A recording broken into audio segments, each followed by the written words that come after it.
pretty solid.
And of course I wanted to be all love, but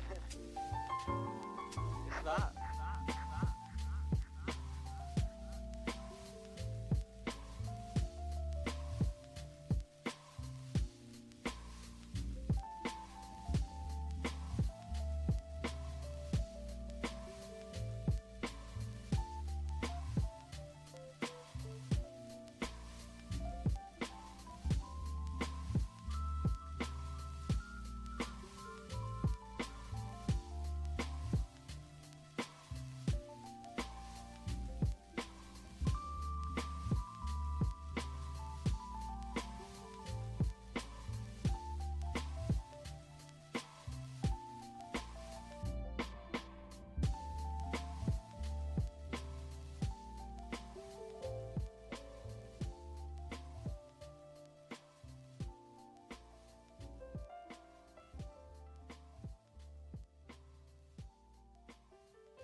Alright. Alright.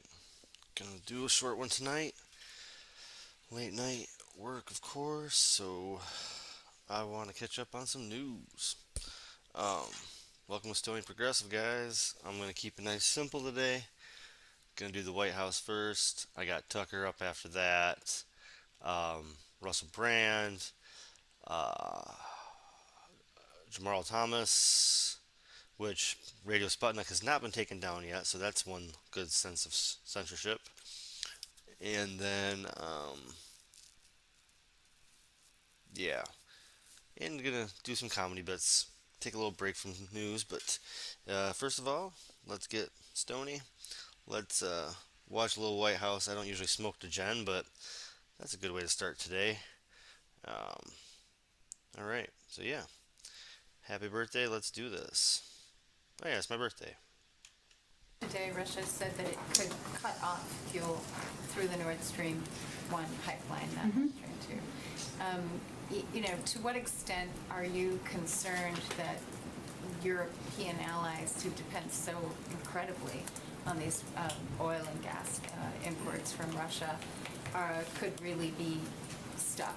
I mean, I realize you're making efforts, but, to what extent does that factor in, and what do you say to Russia in terms of this threat?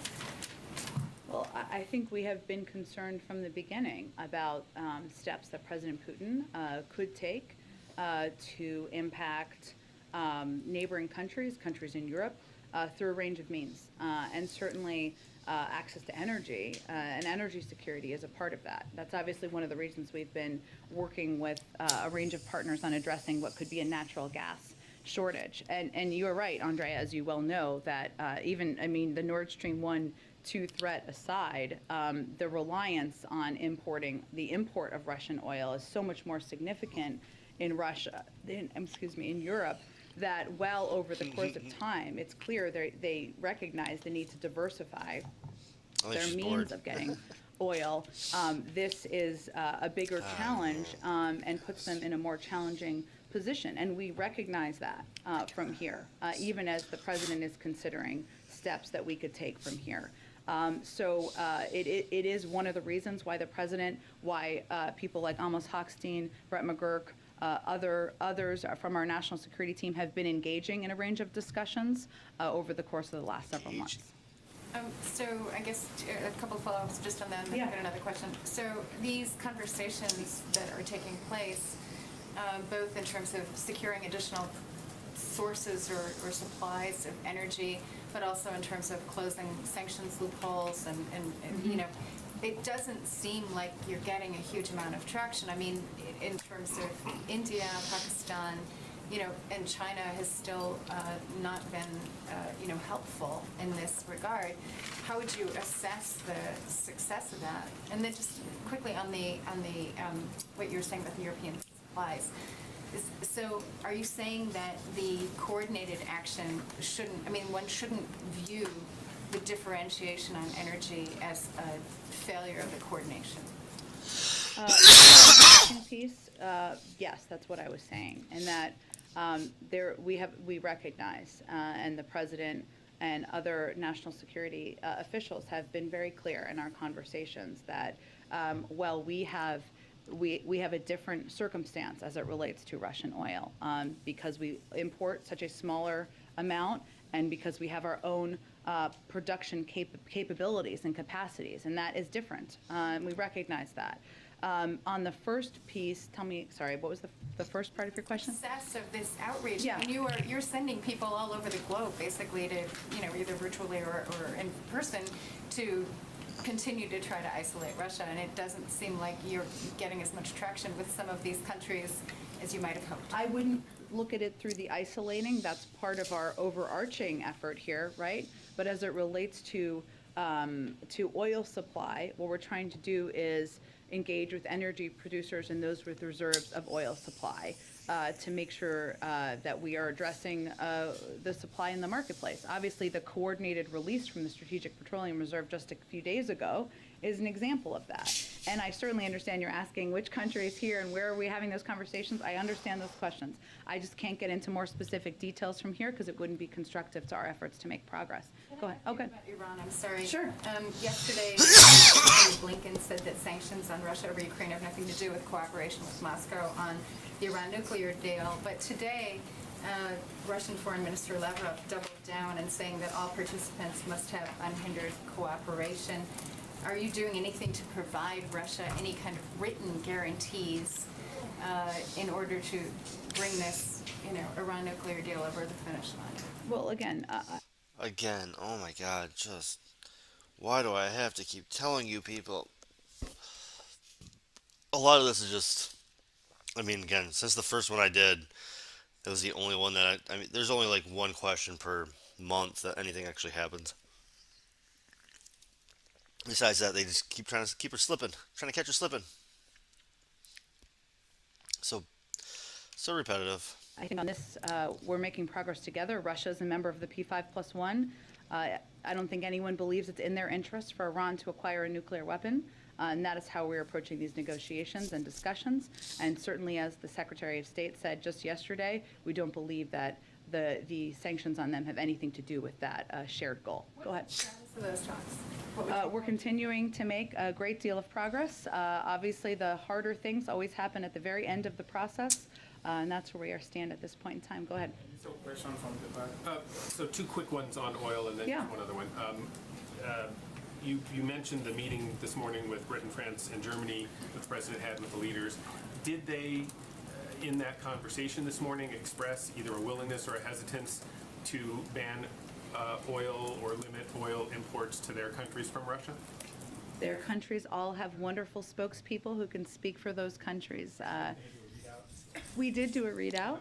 I would just note that we've had ongoing conversations, and we have a very open line of communication, as is evidenced by the president having this call this morning, about everything from what we're seeing on the ground in Ukraine to security assistance deliveries to discussions about weapons to discussions about We're very additional open. steps Listen to to me. squeeze President Putin in the financial Believe sector. me.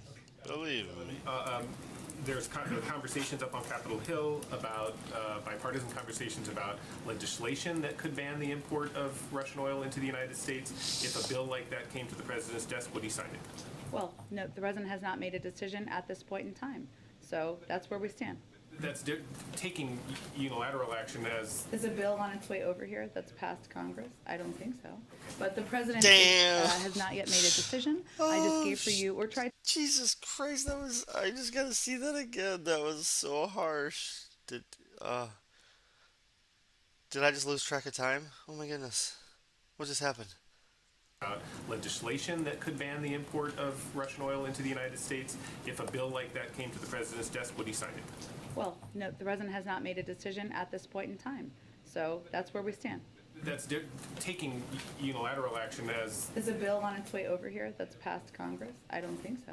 But the president has not yet made a decision. I just gave. Oh man, that was snarky. I love that. I don't think so. And she sounds a little sick. I think I said that last time I saw her.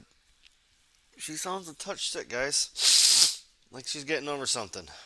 I mean, I'm just not trying to be judgy, but maybe you should let somebody else go on if you're going to sound raspy. Maybe you're getting a bunch of people sick. Who knows? There's a lot of people right there in that room with you. That's not, I think it's just a new thing. You should just be like courteous. If you feel sick, don't go out in public anymore. Just if you're a dickhead, don't go out in public. If you're an asshole that's gonna get mad at me for nothing, don't go out public. Just stay home if you're a dickhead, I guess. Also, if you're sick, though. Also, if you're sick, just stay home. That should be like a new thing that we learned our lesson from now. Instead of all these entitled people who have gotten me sick like 4 times this winter. I keep getting sick at the bar because people keep coming in sick to the bar. For you, we're trying to give for you a little bit of the reasoning and the thinking behind where we stand in our coordination with our allies and partners. one last question. You referenced it, the gruesome, awful picture on the front page of our paper today. Do you know if the president has seen that picture, what his personal reaction was to it, if so? And more broadly, does he, has he been affected on a personal level by some of the imagery that's come out? And is that affecting, or has he talked about how to incorporate that personal reaction into some of the policy making over the last 10 days? Well, I don't know if he saw the specific. There are a lot of New York Times hard copies floating around this building. I can tell you, and other newspapers and outlets you all work for. So I don't know that he saw that specific photo. But what I can tell you is that the president is somebody who, of course, has been working in national security and foreign policy for decades through his career. Right? He has also a father, a grandfather. I don't know that anyone, including him, has seen those photos, whether on the front page of your paper or others, and not been moved. And I'm sure I can speak personally that, you know, talking to my neighbors, my in-laws, I'm sure this is true for all of you as well. The personal impact people have felt in this country, it's really moved people in this country. And the president is absolutely a citizen of the United States, of course the leader of the free world, but also somebody who has enormous empathy for the plight of other human beings. And he has Don't believe that. I don't think he has empathy. of course been impacted by the images he has seen, as we all have been. Are they war crimes? Go ahead. Going back to Venezuela for a Yeah. second, would they have to agree to release the U.S. citizens imprisoned there if the U.S. were to ease the current sanctions on oil exports? So it's a really important question. There are different channels.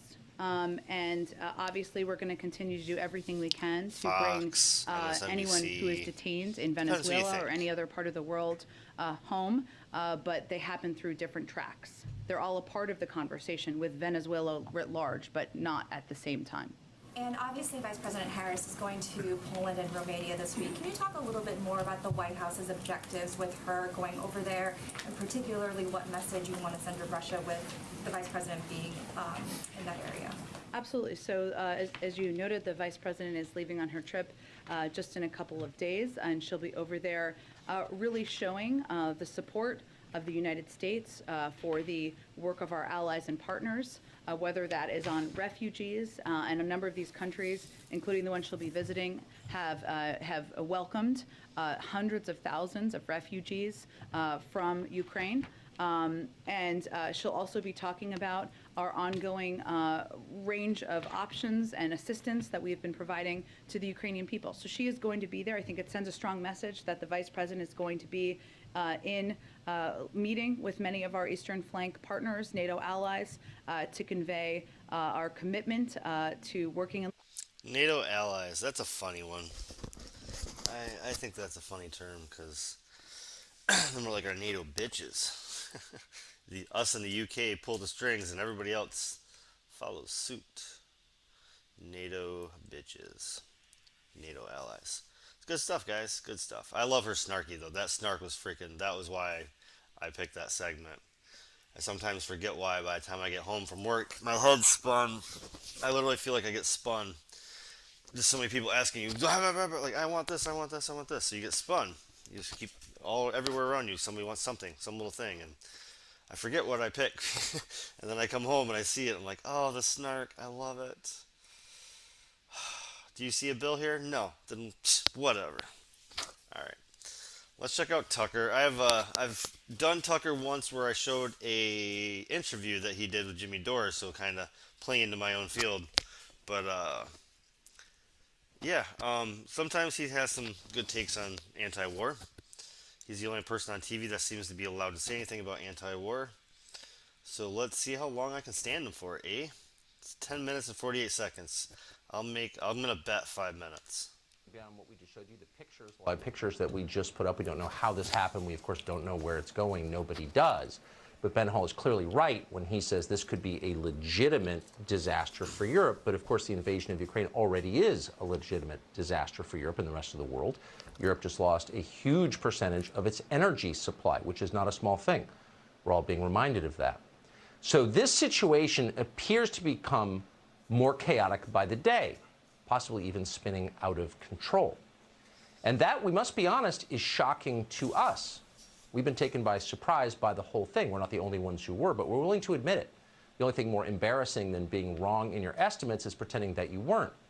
So why didn't we see this coming, this total loss of control? Well, because we assumed that if things were dire, serious people would be involved in fixing them. But we looked up and we saw Kamala Harris involved, and that reassured us. Harris had just come back from Europe where she'd been conducting, quote, diplomacy with her allies, and that appeared to be proof this could not really be a big deal. The situation in Ukraine had been legitimately serious. If the future of Europe and the world hung in the balance, as now so obviously it does, of course, the Biden administration would not have sent Kamala Harris to fix it, because that's not her job. Kamala Harris's job is to trot down to the Blue Room periodically to greet delegations of TikTok influencers. maybe we don't realize how sleepy Sleepy Joe really is. No Biden's not really there. There's nobody there. There's no Biden. No Biden. There's no Biden.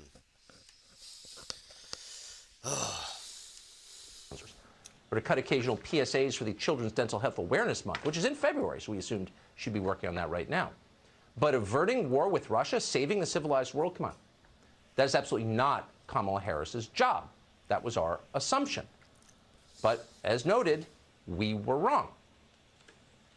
Why were we wrong? Well, we spend a lot of time watching Kamala Harris. You probably don't.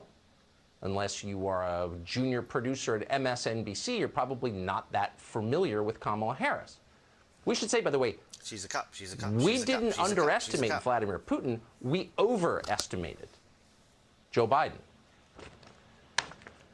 But we knew that once Kamala Harris was involved, it couldn't really be that serious. And we knew that because this is what she's like. It is time for us to do what we have been doing, and that time is every day. Every day it is time for us to agree. This whole thing about the border, we've been to the border. We've been to the border. You haven't been to the border. And I haven't been to Europe. And I mean, I don't... Thank you, guys. And my pronouns are she, her, and hers. She, her, and her? She would look down at me and, Kamala, what do you want? What do you want? And I looked back up at her and I said, freedom! You're gonna literally see the craters on the moon with your own eyes. Oh my goodness. With your own eyes, I'm telling you. We must together work together to see where we are headed, but also see it as a moment, yes, to together. It is the perspective of a woman who grew up a black child in America, who was also a prosecutor, who also has a mother who arrived here at the age of 19 from India, who also, you know, likes hip hop. Like, what do you want to know? Well, I want to give you, You don't really like hip hop. You don't know shit about hip hop. You got the time framing wrong of when you were in college and who, like, you like Snoop was your favorite person in college. It's like, no, but you graduated college before Snoop was big. It's just, she's such a fucking phony. You're a phony, a big fat phony.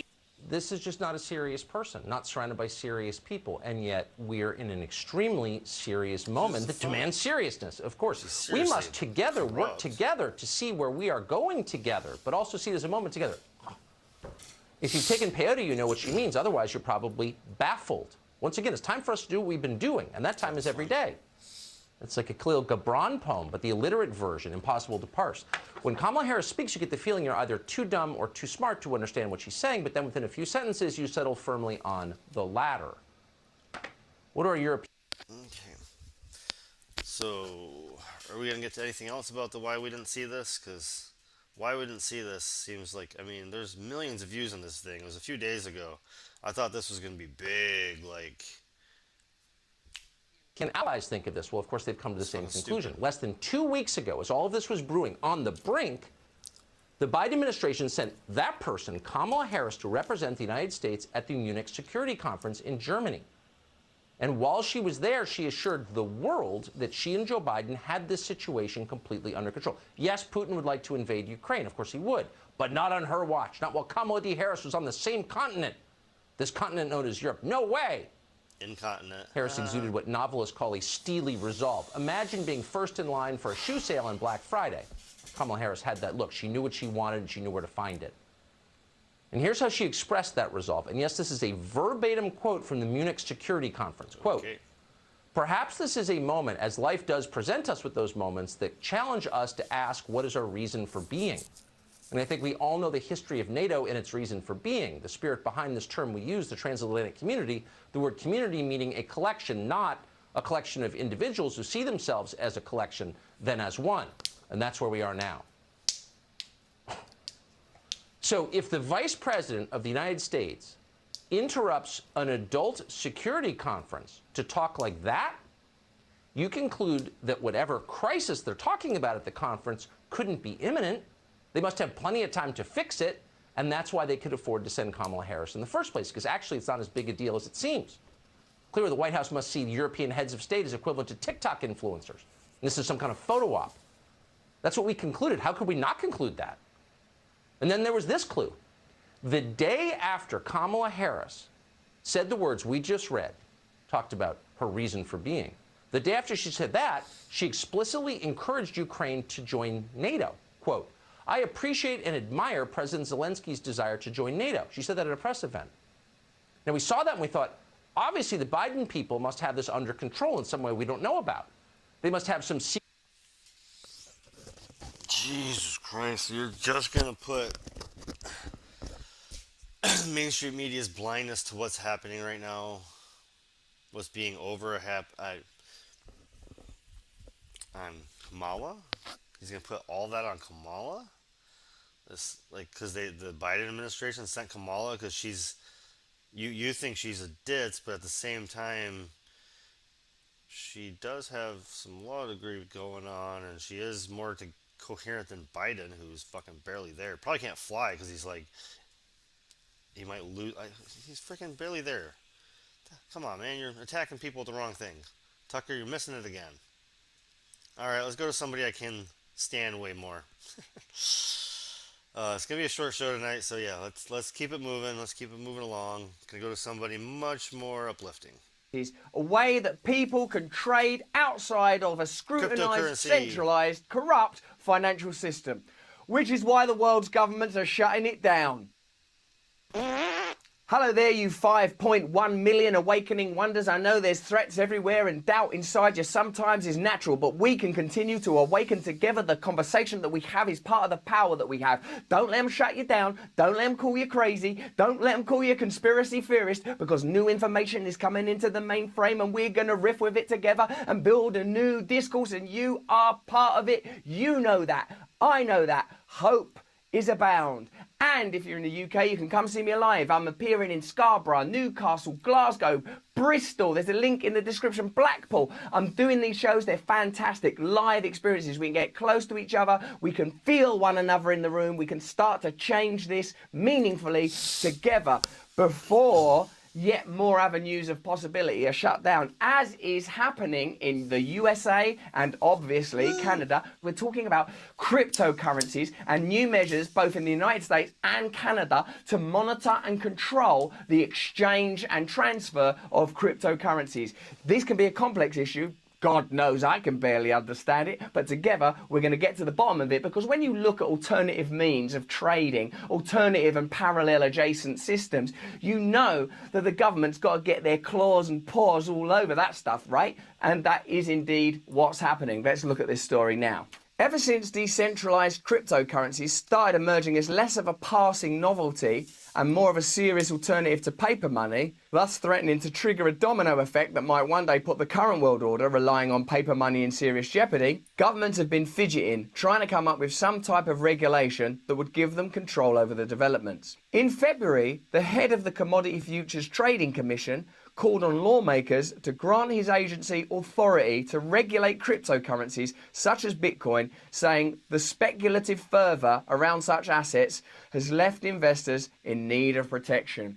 Ah, the government, they're always there to protect us, protecting us from... Because they put a fucking bunch of... They shorted... They did the same... Okay. They tried to short Bitcoin, or they tried to overinflate it, and they messed up because they don't control enough of it. And yeah, so now they got all butthurt, and now they lost tens of millions or hundreds of millions probably, and so now they're going to try to have the government regulate it so they can invest it in the way they want to invest in it, and not have it fluctuate according to having occurrences and whale transfers, and just speculating, protecting us from getting unwell, protecting us from leaving the house, protecting us from freedom. When they start to say they require regulatory power in order to sort of damp down speculatory fervour, don't you just hear, this cryptocurrency thing is actually working, we better shut that shit down fast. See, I've got my doubts about cryptocurrencies, partly born of my own ignorance and inability to fully understand it. Hit me up in the comments below if you believe that you understand it, or some good stuff that we can watch together so we can learn together about it. But When people start trying to shut it down in the government, that's when my ears prick up. That's when I think, hello, they're trying to shut it down. It does work. They're creating their own centralized cryptocurrencies in national banking systems. It does work.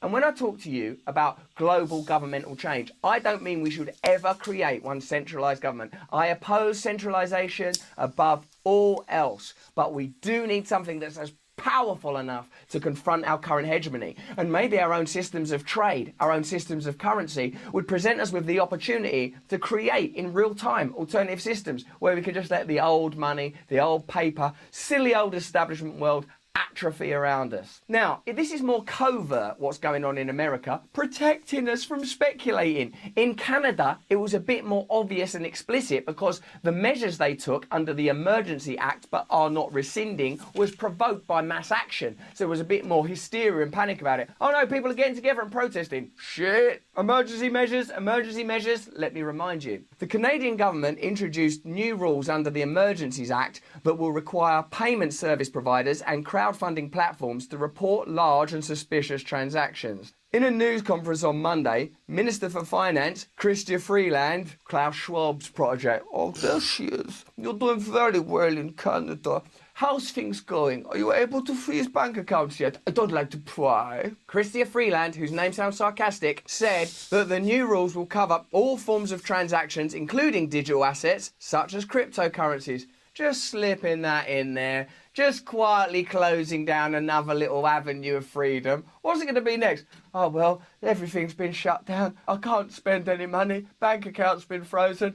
I might go just sit on the swings down at the park. Those swings have been frozen. Oh, well done, Chrystia. You shut down the swings, did you? Even I wouldn't have thought of that. Meanwhile, south of the border, in a hearing before the Senate Agriculture Committee, which oversees derivatives markets, CFTC Chairman Rustin Burnham also echoed skepticism expressed by his fellow Biden administration regulators about the potential that cryptocurrencies offer. Mr. Benham suggested Congress pass a law that would allow the CFTC to regulate cash markets for certain types of cryptocurrencies and provide it with funding to conduct additional oversight. Such legislation would aim to fill a regulatory gap, as some types of cryptocurrency claim to fall outside the jurisdiction of the federal government's other market regulator, the Securities and Exchange Commission. Part of the appeal of cryptocurrencies that even I...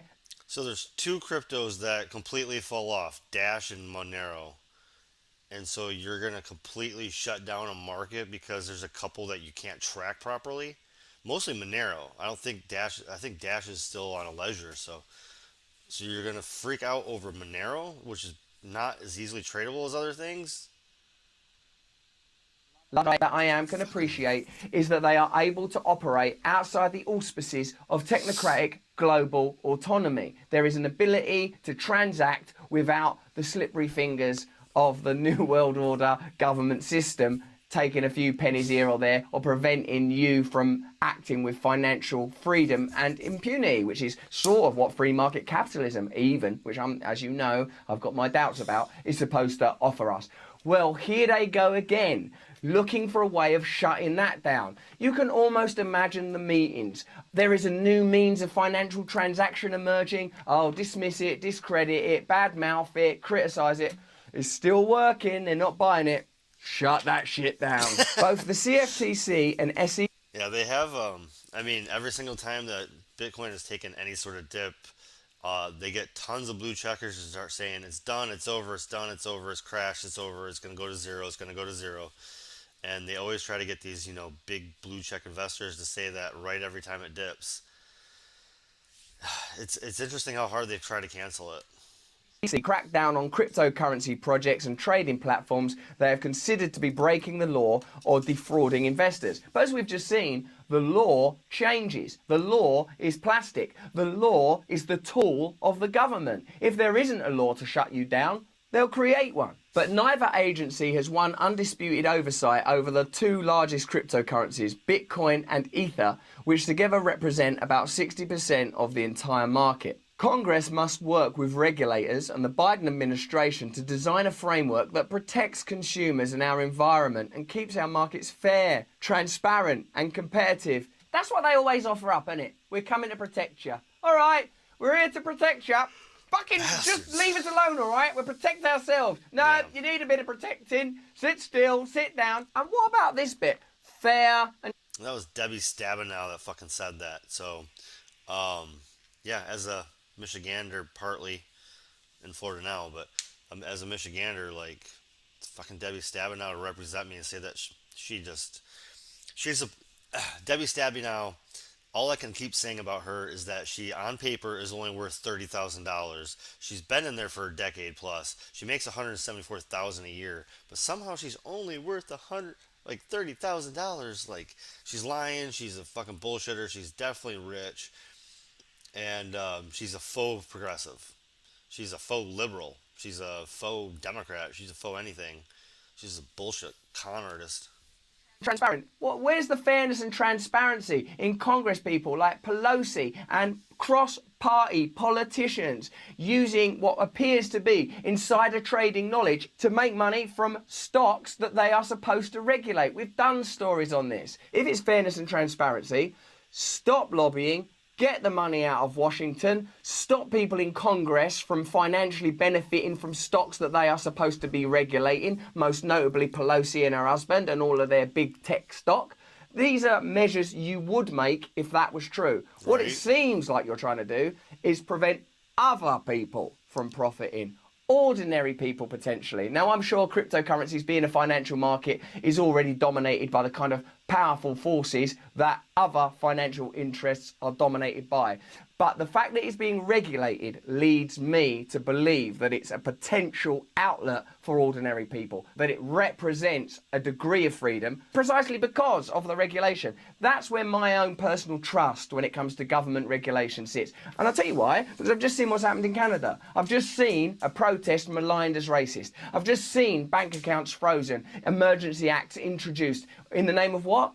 Protection. Fairness, transparency. So now when I hear those words, I recognise the dog whistle. I now know how to decode. They've taught me how to think. In February, CNBC reported that some lawmakers and their families are betting thousands of dollars on crypto. Okay then, it's all right when they do it. If you're so worried about it, don't fucking invest in it. The thing is with cryptocurrency, and what we need to protect you from, is that we can't currently regulate it and therefore predict its behavior and therefore accurately know when and how we should invest in it and therefore increase our own profits. You can see that would be a problem for us. Yeah, I'm going to leave it there because if you saw...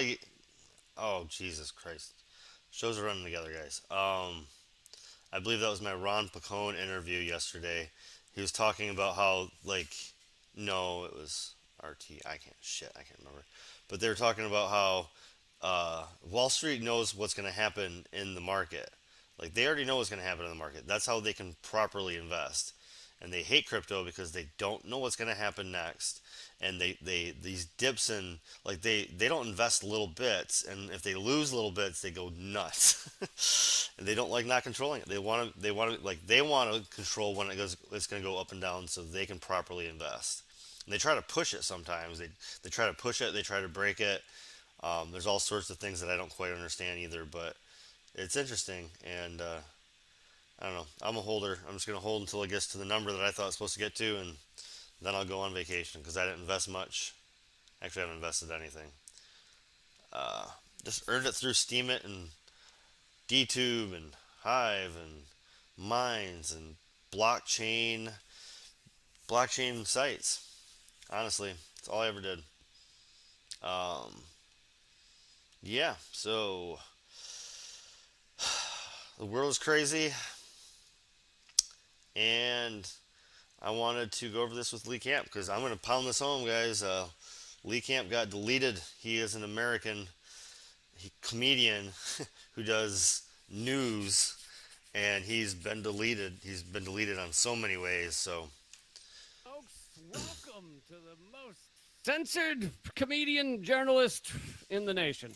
Yo. I love how, so for those of you who don't know, my entire show has been canceled along with all of RT America, as well as my podcast was deleted from Spotify this past week. And my YouTube videos of Redacted Tonight are banned across Europe and the EU. So it's funny. Like I am literally actually censored or had my platforms, some of them deleted. Whereas you have like Dave Chappelle and other, people claiming Joe Rogan's, he's been canceled or whatever. They have the largest platforms in the fucking world. Dave Chappelle has a whatever $1 million deal with Netflix, one of the largest television video outlets on the planet. And people are like, he's been canceled. No, they haven't. I've really been canceled. But you can, if you want to support my stuff and want to see videos like Please this, do but if you also can, guys. whatever project ends up replacing Redacted tonight, if you want to see that continue, if you want to see it happen, please go to patreon.com/Lee Camp and become a member. But I want to bring in the guest because this is an excellent guest, important guest, former UN weapons inspector Scott Ritter. I first became aware of him, as I think most people in the country did, when he was speaking out against the invasion of Iraq, which ultimately killed roughly 1 million people, according to the Lancet Medical Journal. And he was saying loud and clear that there were no weapons of mass destruction in Iraq, and our mainstream media was not having it. They would basically bring him on and, sit 17 people around him to try and refute what he knew to be true. And I don't think any of them called up to say they were sorry afterwards when they saw that he was absolutely right all along. So he is also highly informed on what's going on right now. And let's bring him in. Hey, Scott. Hey, Lee, just so you know, I'll be subscribing to your channel, so I'll be supporting you as best I can. Thank you. Every bit counts nowadays, so I don't have to do Redacted tonight on a street corner with a tin can. That's what comes next. Although I'd like to watch that too. Thank you. Actually, let's start off with that. Have you gotten any we're sorry notes from the mainstream media for not finding WMD in Iraq? I mean, to be honest, I got a few. I mean, they struggle because of the corporate. The corporations are loath to admit they were wrong or that they undertook, censorship of valid points of view, fact-based points of view. But they've come as strange as Bill O'Reilly. When I was on his show, he attacked me vociferously. I mean, hard. And at one point in time, he said, are you going to come on my air and apologize to the American people when Saddam Hussein uses chemical weapons against American troops and kills them and their bodies come home in body bag? I said, absolutely. But when we go in there and we find no weapons of mass destruction and find out we invaded a nation under false pretense, are you going to invite me back on and you apologize to the American people for beating the drum of war? And in defense of Bill O'Reilly, he tried to get me on to do just that. Fox News would not allow it. Wow. But he, go figure. Again, to his credit, he went on, I think it was ABC, whatever their morning program is. And he said, I tried to get him on. They won't let me, but I owe him an apology because he was absolutely right. So I give Bill O'Reilly credit for that. Whatever you think of the guy, and trust me, I'm not a big fan of his opinions, but when it came to, being a man about doing what he said he was going to do, he did. Wolf Blitzer once gave me sort of a backhanded, I'm sorry, and a couple other people at CNN did the same. But for the most part, no, they just ignored it, pretended it didn't happen.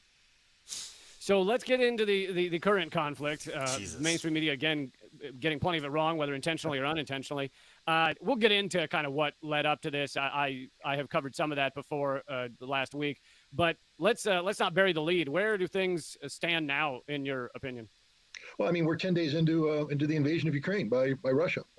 It's a major military incursion. This is a major military operation. Russia may have sought to downplay it early on by calling it a sensitive military operation or something of that nature. No, it's an outright full-scale military invasion of a neighboring country. And we're 10 days into it.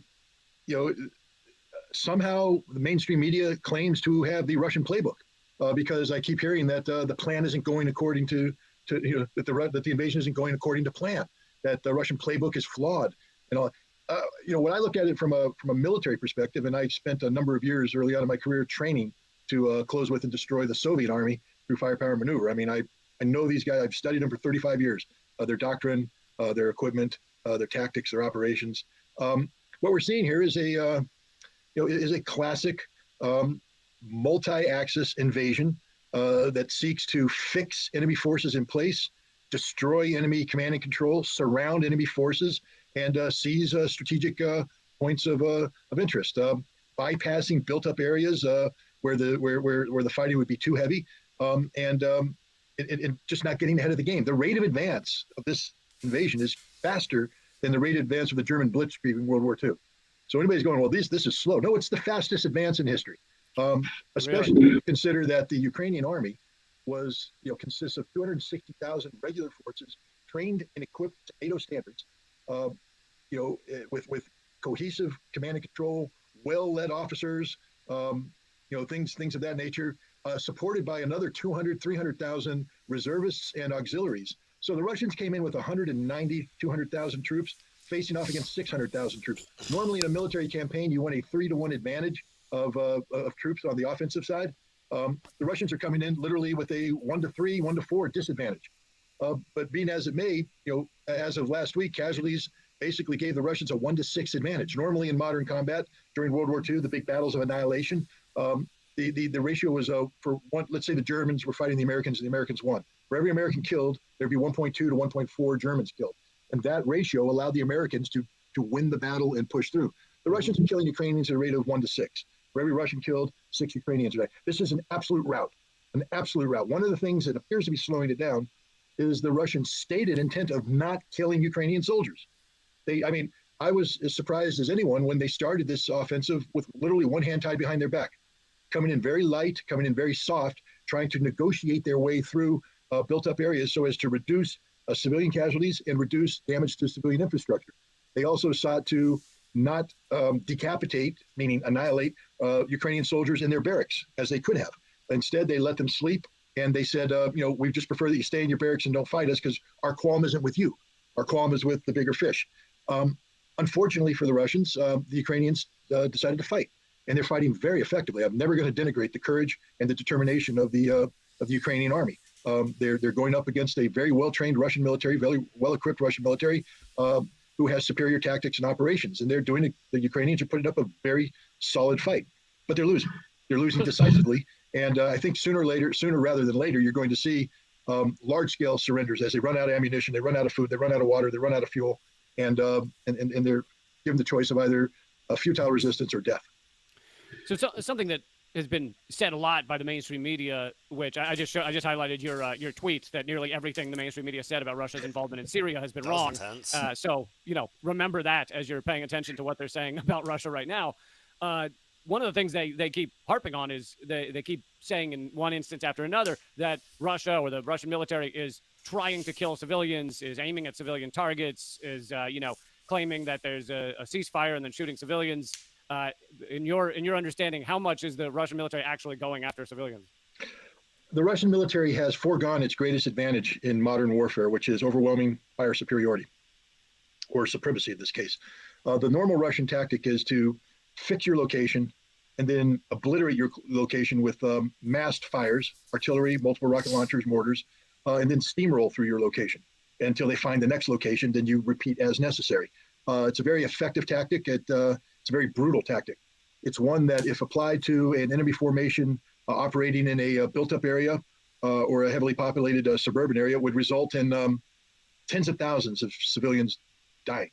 The Russians have foregone this. They're not using this tactic at all. When they do fire, it's based upon solid intelligence about enemy capabilities, enemy locations. Now, war is an imperfect science. I'll say that as somebody who's waged it. You think you have intelligence about a target. You do your best to put munitions on the target to achieve a desired effect, only to find out that you were wrong about the intelligence, or the munitions didn't perform as designed. And anytime there's a war in an area where civilians exist, the civilians pay the heaviest price, and that's happening now. But to call this a deliberate targeting by the Russians is just an absolute deviation from reality. The Russians are being very, very circumspect in their use of weapons.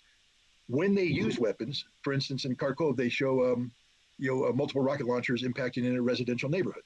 What they're not telling you is that the Russians had sent in a reconnaissance mission earlier that got ambushed and annihilated by Ukrainian forces dug in that residential area.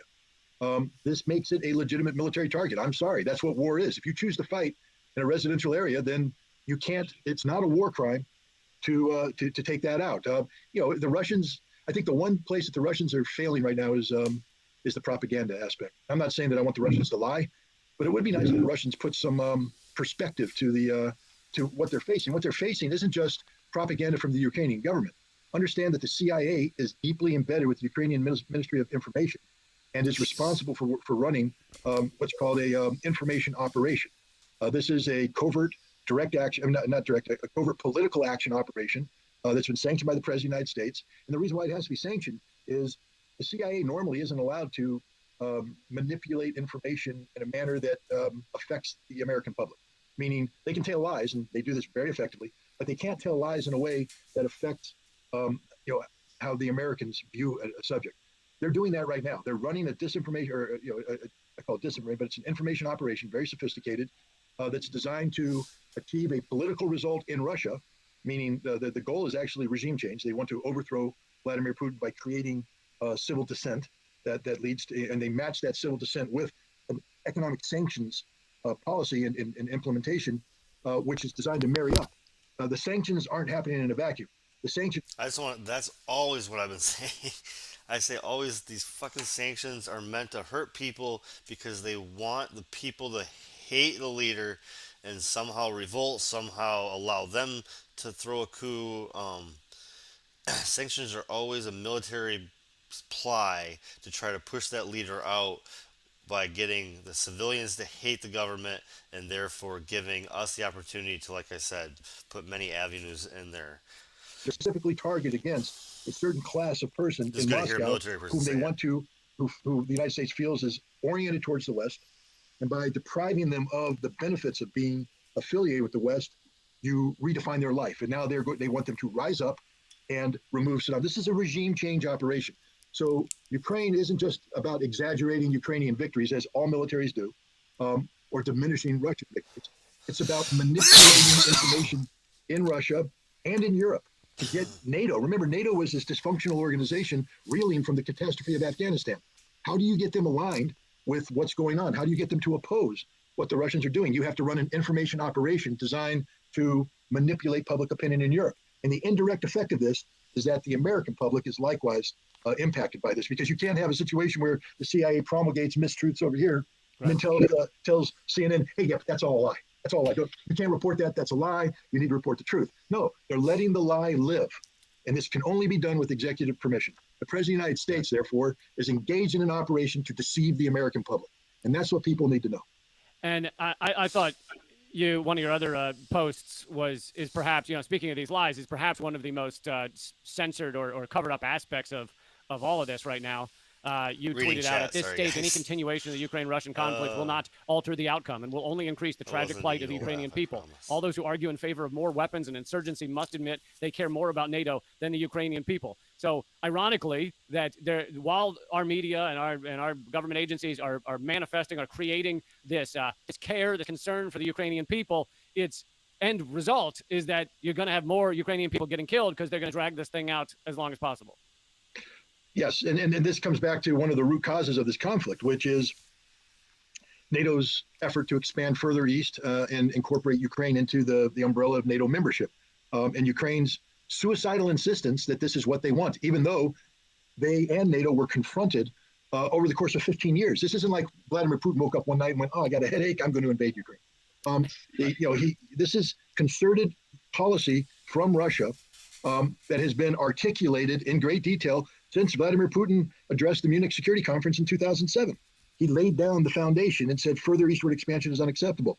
What did NATO do? They turned around in 2008, I think it was the Bucharest conference, and they invited Ukraine and Georgia to become members.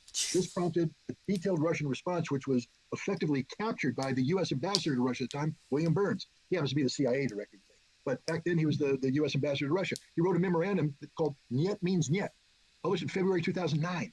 And what he said is, the Russians have said, no, this is a red line. And then he said, this is a reasonable red line. I mean, we have to respect the Russians' perspective on this one. Ukraine, if it becomes a NATO member, will cause serious problems for Russia. So serious, and again, 2009, that Russia will use military force, destroy Ukraine, seize Crimea, and seize the Donbass. Well, good Lord, what has happened today? And people are saying this is because Putin woke up with a migraine? No, this is because NATO and Ukraine conspired together to create the conditions for a war that they knew, 13 years ago, was inevitable if they continued this policy. Right, and a lot of people don't seem to understand that both things can be true. What Russia's doing is wrong. It can be illegal under international law. You can be opposed to it. And also, you can see how NATO pushed Russia closer and closer to doing this, ignored their concerns, ignored their security concerns. NATO is, I think, 17 countries now. There's been several different moments in time where it's grown. And NATO and Russia is now surrounded by an enemy military alliance in many ways. And you were talking about 2009. Then in 2014, we see the Maidan coup, which the U.S. Backed, helped fund, and it involved heavy Nazi power that really made it happen. And we put in a U.S.-friendly kind of puppet government, or at least U.S.-friendly government. Oh, literally a puppet government. Yeah. Yats is my man. Remember Victoria Nuland? Yeah. Yats is my man. Oh, he became prime minister. and so then there's an election that puts in Zelensky. And I want to know... So we know there's been fighting for the entire 8 years in the Donbass, Nazis killing 15,000 people. But people go, well, Zelensky's Jewish, so clearly you're making this stuff up. How much power do the Nazi brigades, battalions have in Ukraine now? Well, let's just start again with the roots, what you said, 2014. The Maidan Revolution started out as the Maidan peaceful protest, where there were, Ukraine at the time was going through a very controversial internal debate over, do we align with the European Union or do we align with Russia? And it had been a debate that had been going on for more than 10 years, since 2004. And the current president at the time, Lukashenko, Lukashenko's Belarusia. The president at the time, I'm getting senile, so these things slip my mind, had made the decision that he was going to side with Russia. And so there was a significant portion of the Ukrainian population who had a gripe, and they peacefully demonstrated. Good. This was seized upon by the United States and the European Union, who empowered this radical nationalistic ideology that is headquartered in Lvov, Western Ukraine. And you have to understand the history of Ukraine to know that that's an artificial appendage of Ukraine that was given to Ukraine at the end of the Second World War by Russia. It used to be part of Poland. It has more historical identity with the Austro-Hungarian Empire than it does with Kiev. That's just a reality. But these people were brought in. There was an 8-year insurgency fought, led by the CIA, by these people against the Russians from 45 to 53. 300,000 people lost their lives, 30,000 Russian or Soviet security forces. I mean, this is major league warfare. These people do not like Moscow. They hate Moscow. They do like a guy named Stepan Bandera. These are the people that when the Germans came across in 1941, greeted them literally with song and flowers. They signed up by the hundreds of thousands to fight for Nazi Germany. They formed the death squads that killed the Jews. Babi Yar in Kiev, where 30,000 Jews were killed. The triggers were pulled by Ukrainian auxiliary policemen from Western Ukraine. I mean, these are not the kind of people you want dating your sister or anything like that. These are bad people. And they continue to exist today, and the U.S. empowered them. They came and they turned the Maidan demonstration into the Maidan Revolution, a violent revolution, extraordinarily violent revolution, which when they ousted the Ukrainian president, they didn't have the political numbers, because overall in Ukraine they're a minority. They can't garner more than, I think the most they ever got was like 12% of the vote. Generally they're single digits, but they're very violent, and they threatened every single Ukrainian politician since then with death if they do anything that infringes on their nationalistic platform, which was to restrict Russian speakers. These are the guys that burned people to death in Odessa in May of 2014, shoving 150 people into a building, lighting it on fire, killing between 40 and 50 of them. These are the people that slaughtered people in the streets in Kharkov. These are the people that began the fighting in Donetsk and Lugansk. These are the people that tried to expand their fighting into Crimea. These are very violent people. And when the fighting started in the Donbass and people were looking for a solution, this group called the Normandy Format, Germany, France, Ukraine, with Russia as sort of as an overseer, met, and they came up with what's called the Minsk Accords, 2015. When the fighting first started in Lugansk and Donetsk, the Russian speakers there wanted to declare independence, and Putin said, "No, you're part of Ukraine. You're part of Ukraine, but I will defend you. I will defend your right to be Russians." The Minsk Accords was designed to give them special autonomy, so that they could protect their cultural and linguistic, but they would be politically part of Ukraine. A reasonable settlement to end the fighting. The nationalists said no. And so when Poroshenko, who was the president at the time, came back, the nationalists literally said, "We will kill you if you implement this." Literally. Jesus. I could listen to this guy. Scott Ritter, ex-military, and anti-war. But yeah, freaking head-on war analysis, and That is intense. I don't know quite all those stories. Um, so wanted to check in with Jamal Thomas. He had a clip, actually had a clip, so could actually check out Jamar without having to find a spot, which makes it easy. Cost for this in their lives. Another the part of the whole censorship thing. He's on Radio Sputnik. He does a radio show. I believe it. The radio show gets a few different platforms, but he's on Radio Sputnik and he hasn't been censored yet. But we don't know when that's going to be taken out as well. As a result of his action. Or you could even make a case as a result of his inaction. After the coup government destroyed the actual government, democratically elected government of Ukraine back in 2014, a war was started against other Ukrainians in the East. In this specific case, Eastern Ukrainians, ethnic Russian Ukrainians who were basically called terrorists. Zelensky wins an election after running on a platform of basically reunifying, or at the very least, bringing down the hostilities in the country. That he decidedly did not do. He refused to implement the Minsk agreements and function as if those agreements were utterly and completely perfunctory. They were not. They were done so for the explicit reason of coming to some kind of peace agreement, an agreement that Zelensky did not acquiesce to. And by the way, whether you want to say that he didn't acquiesce to because he was being talked to by Western elements, that people were whispering in his ear, that the people who were intimately involved in that coup in 2014 that deposed and destroyed the democratically elected government of Ukraine were telling him, we got your back. We're going to be there. We got your back. Stand strong. Whatever the reason and rationale that Zelensky went with this and organized and aligned himself with the right-wing government, in many cases, Nazis, let's be very honest, that had integrated themselves in the political space and integrated themselves in the military itself and had control over the government. It doesn't matter if Zelensky is Jewish. That is almost irrelevant to the point. It doesn't matter if he came from the eastern region. What he did and what he did in that office and what he didn't do in that office was intimately related to where we are now and is a direct reason that Ukrainians are being killed, whether he was a useful idiot, whether he was this kind of nationalist where he was going to stand strong, etc., is irrelevant to the point. Did he drag his country into a conflict? Did he know that Ukraine was being used as a patsy nation? Was he a patsy and a puppet? Yes. I have a hard time believing or seeing anybody coming to some other conclusion that Zelensky was a puppet of U.S. interests. And U.S. interests in this case was basically putting a knife to the throat of Russia. Did Zelensky know this?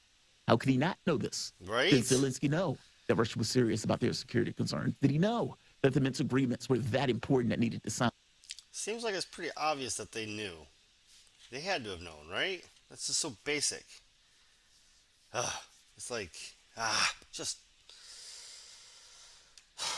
He had to know. Even if the U.S. was pushing him not to do it, his job as president of Ukraine is to represent the interests of Ukrainians, not U.S. geopolitical interests. And again, that the geopolitical interests dovetailed with the Nazis that were in that military and that had influence on that government. But it is secondary to the point about whether or not Zelensky should take action in order to ensure that Ukraine is secure.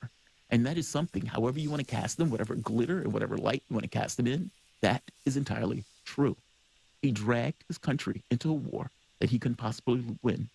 And instead of pushing through the Minsk agreements, instead of dealing with this notion of trying to create some level of reunification, or at the very least, some kind of peace overtures, he is... I know you can't, there's no way you can read them, but the top chat replay and then also the comments in the bottom, people are constantly like, when's it going to be over? When's his show going to get canceled? When's his show going home? Because again, he's on Radio Sputnik. He talks about American politics. It's a show that has him as a progressive, and then they have a usually a libertarian style person. Open-minded Republican or a libertarian, however you want to say it. Both the same thing. Peace overtures. He refused the Minsk agreements. He continued to align himself closer and closer to the West and trying to get being part of NATO.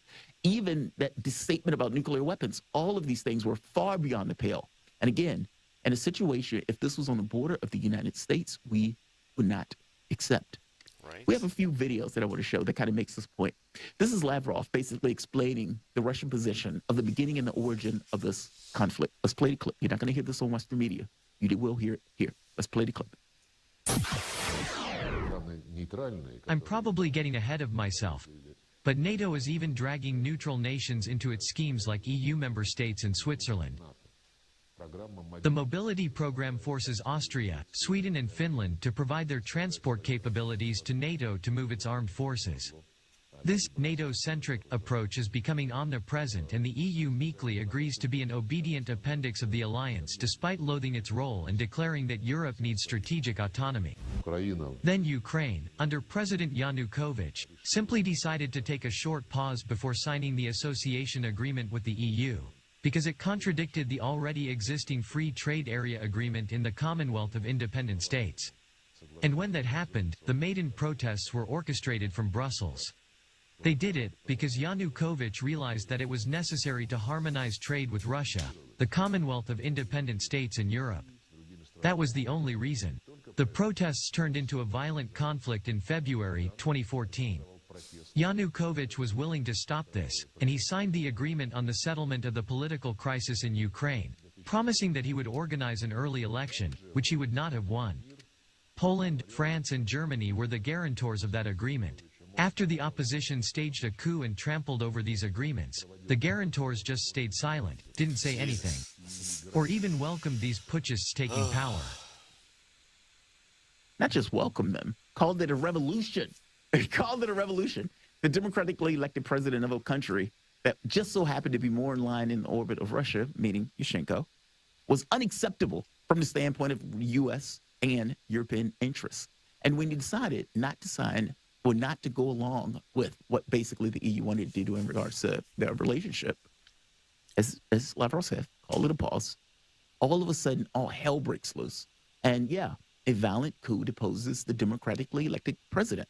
And when I say democratically elected, I'm making the point of the East and the West voting to make a determination on who they wanted, and they chose Yanukovych.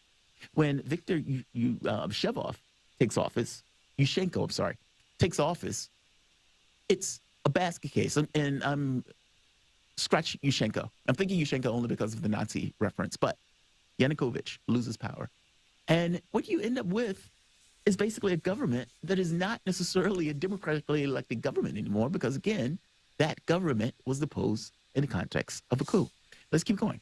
This is Lavrov explaining Zelensky. Let's play the clip.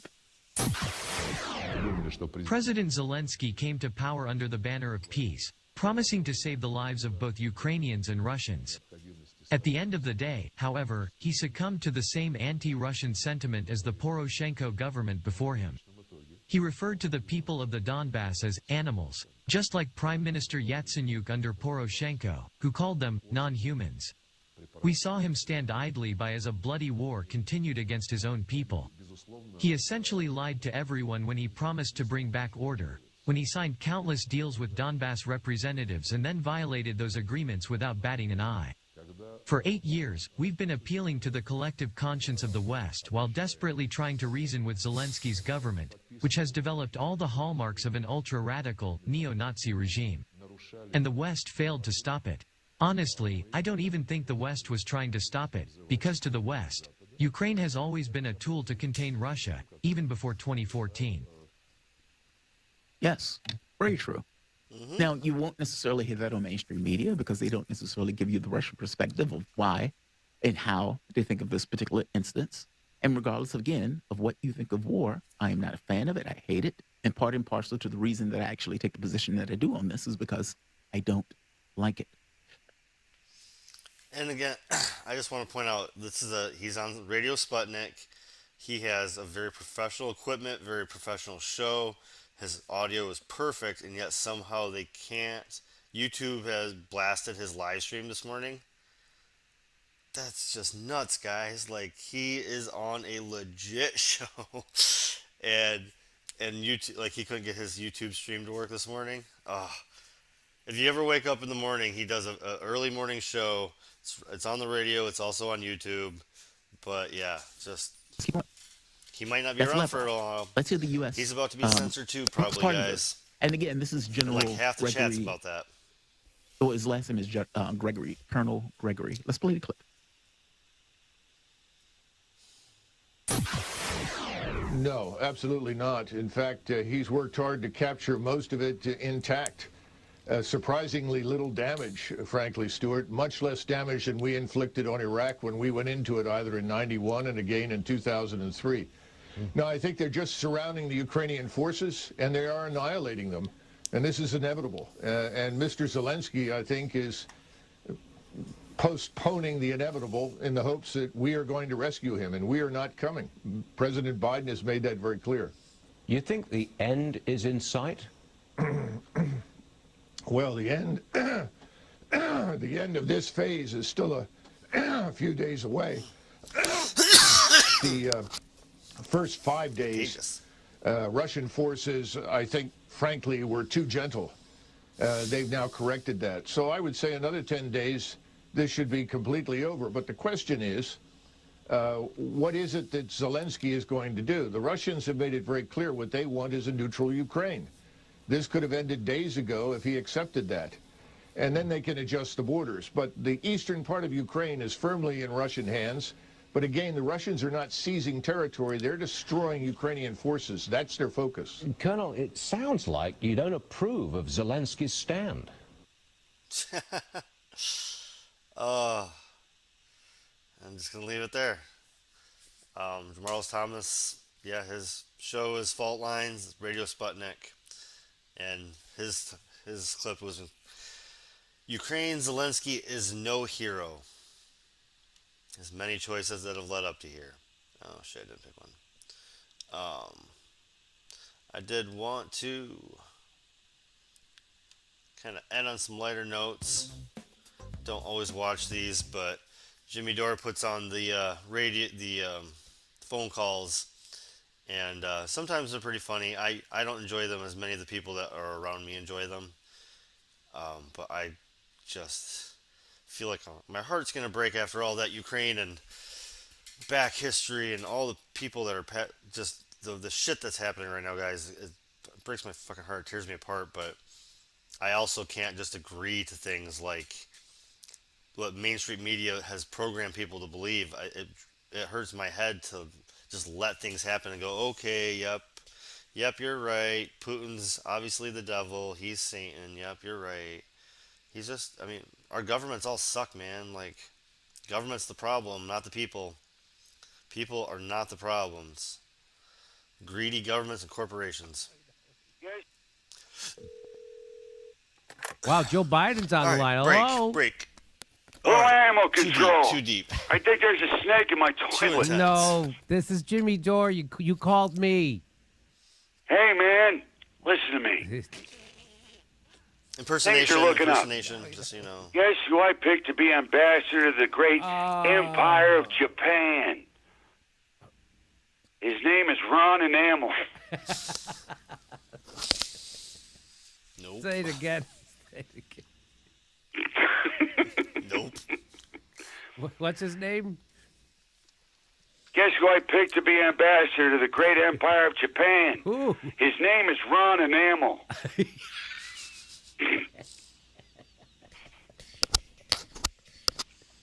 Who? Operating manual. Who? Rum Jeremy. Come on, man. Don't dick me around. You know what I'm talking about.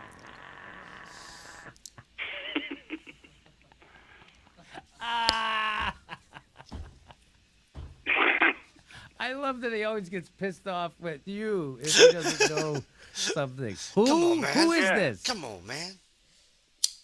Ron Enamel. Ex-mayor of the Winded City, Beantown. Black Gold, Texas tea. No. Take your shoes off. Stay a while. No, Joe. Black Gold, Texas Rahm tea. Emanuel is his actual name. Hey, man, don't tell me what actual means. I know what it is. I'm actually precariously teetering between lucidity and nappy time. That I believe. Roy is going to be doing a great job, Brownie. That Emperor Hirohito won't know what hit him. Why on earth did you pick someone like Rahm Emanuel for that job? Firstly, because he predicted 2020 would be the year of the Biden Republican, and he was right. It is. We won the majority of affluent counties in America, remember? Ron knows his shit. This is going to be a big fucking deal. Just like Romney care. I don't know. It just doesn't seem very wise. Just like Romney care. Come on, man. Did you see what Jim Clyburn wrote on LeRay's LinkedIn page? Absolutely fucking hilarious. Rod E-Trade has the experience necessary to advance our country's strategic objectives in Japan. Toxic. He's a workhorse thought producer. Says Medicare for all is a pipe dream and owns 186,000 shares of stock in the healthcare company that he has a seat on. Jesus. These meetings are always a blast. So don't worry about it. Johnny's selling the bag. But why him over others? Because I'm the most progressive president since FDA, whom I marched with at Selma, Alaska, you might recall. Selma, Alaska. So you can at least give me that, thank you very much. Chicago hates Rahm Emanuel. I realize that. But I swear he'll be nowhere near that section of Japan.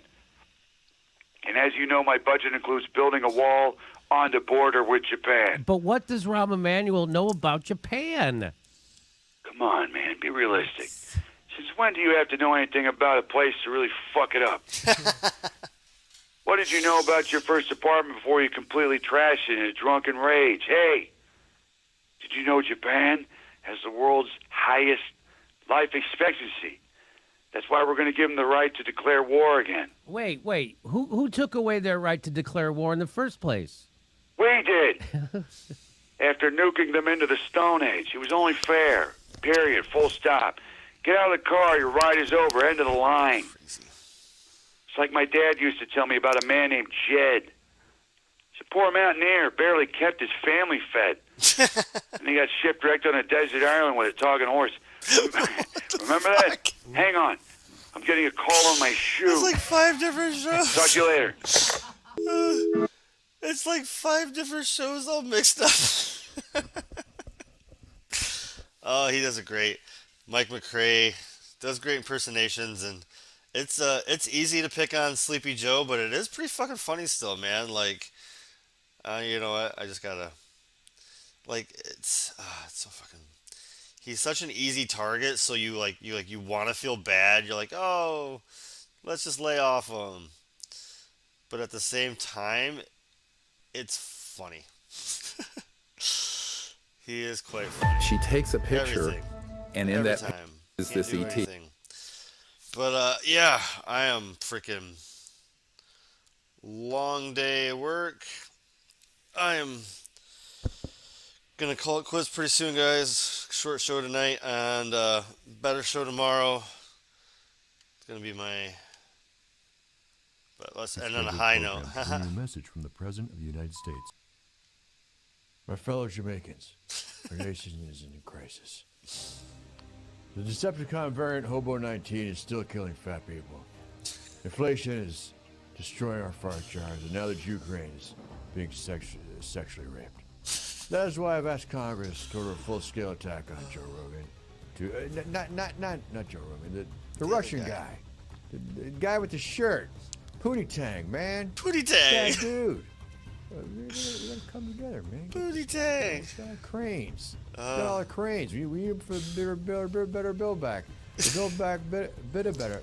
The better build back better plan, man. You say it 3 times fast, pal. You say it. God, piece of shit guy over here. Yeah, it is funny to laugh at Joe Biden. At that note. All right. Yeah, I'm going to call it, guys. Tomorrow night, my birthday stream. Going to have a good one, but today was a long one, so I will see you guys tomorrow night, sometime after midnight. Thanks for hanging out. And, yeah, all good, right? All right. Yep. I'll see you guys soon. Peace out. Stay stony. Let's stay